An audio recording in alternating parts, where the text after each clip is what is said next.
Anchor into the bay of here, which was then known as Best Cove. Once they dropped anchor, they'd then clean their ships and climb into bed. And when they woke up the next morning, they'd say that sleeping here was the same as sleeping on a feather bed. Sorry, sir. Can you explain something on the safety hazard? I'll tell you what before you do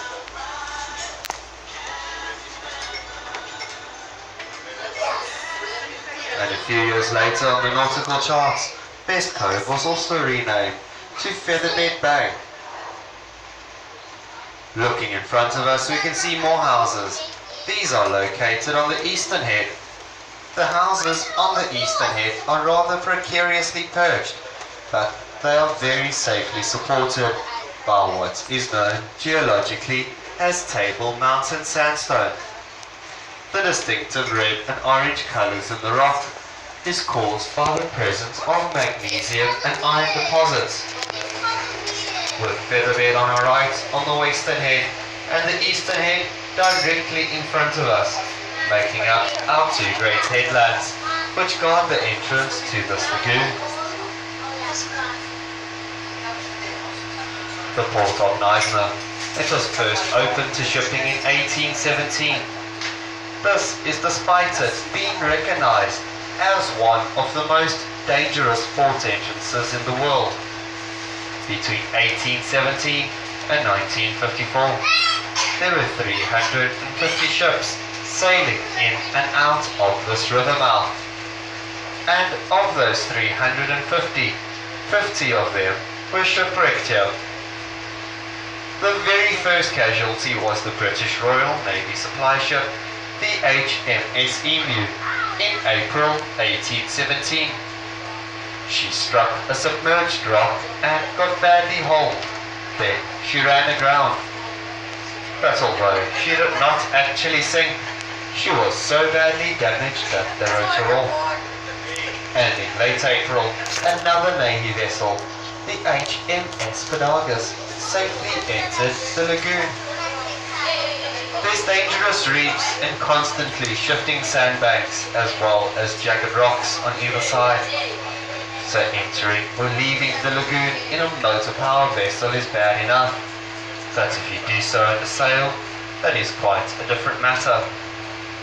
This is because of the deflection of the wind by the cliffs and vessels that lose wind at crucial points of passage. The safe channel use of entry and exit at this river mouth is only 60 meters wide at best. And sometimes we have big storms and big waves that will close off this only safe passage. So since the early days, there has always been a ship's pilot, which has been stationed here at the eastern head. And the most famous of these is John Benn, who took up that position in 1855.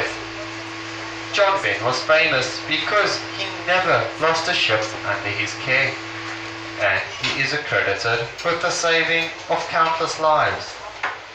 John Benn, his sons and his grandsons were all pilots here at our heads, and their name lives on in one of our vessels. Today, the marine safety is in the capable hands of the National Sea Rescue Institute.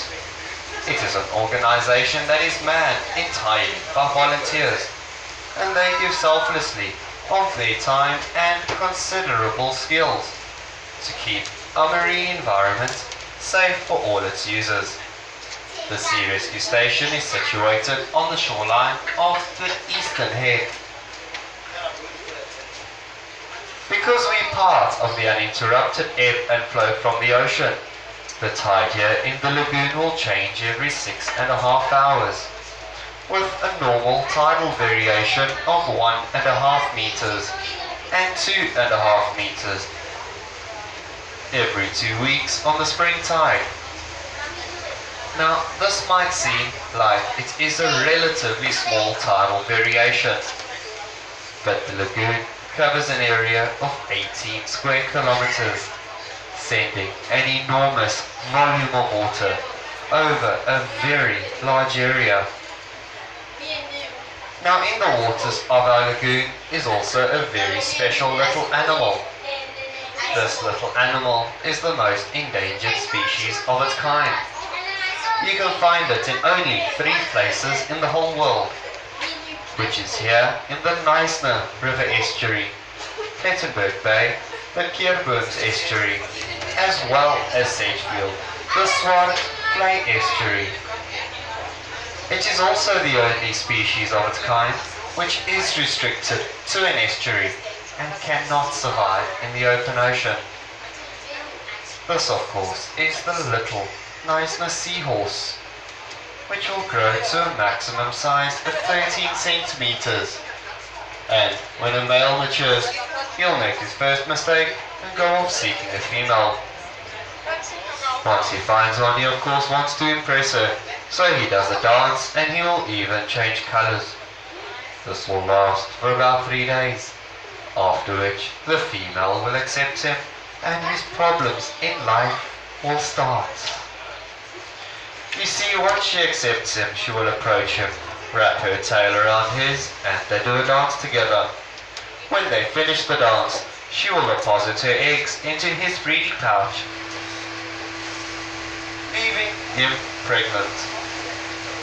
He will have a pregnancy of 21 days, then he gives live birth to anything between 5 and 200 baby seahorses.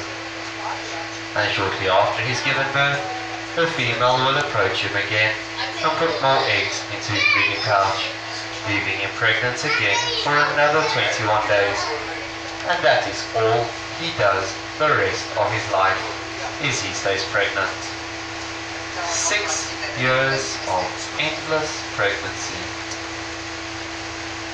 Now along our coastlines we're also very fortunate enough to have whales, seals and dolphins who also make their way into our lagoon at times.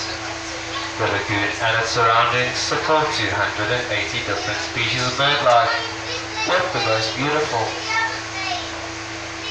Neisner luri, also known as a taraco, with its red, green and blue plumage being one of the icons of Neisner, along with our little seals. Ladies and gentlemen, we'll be cruising back to the jetty, so please sit back, relax and enjoy the waters of our lagoon, as well as the natural surroundings which make Neisner the jewel of the garden route.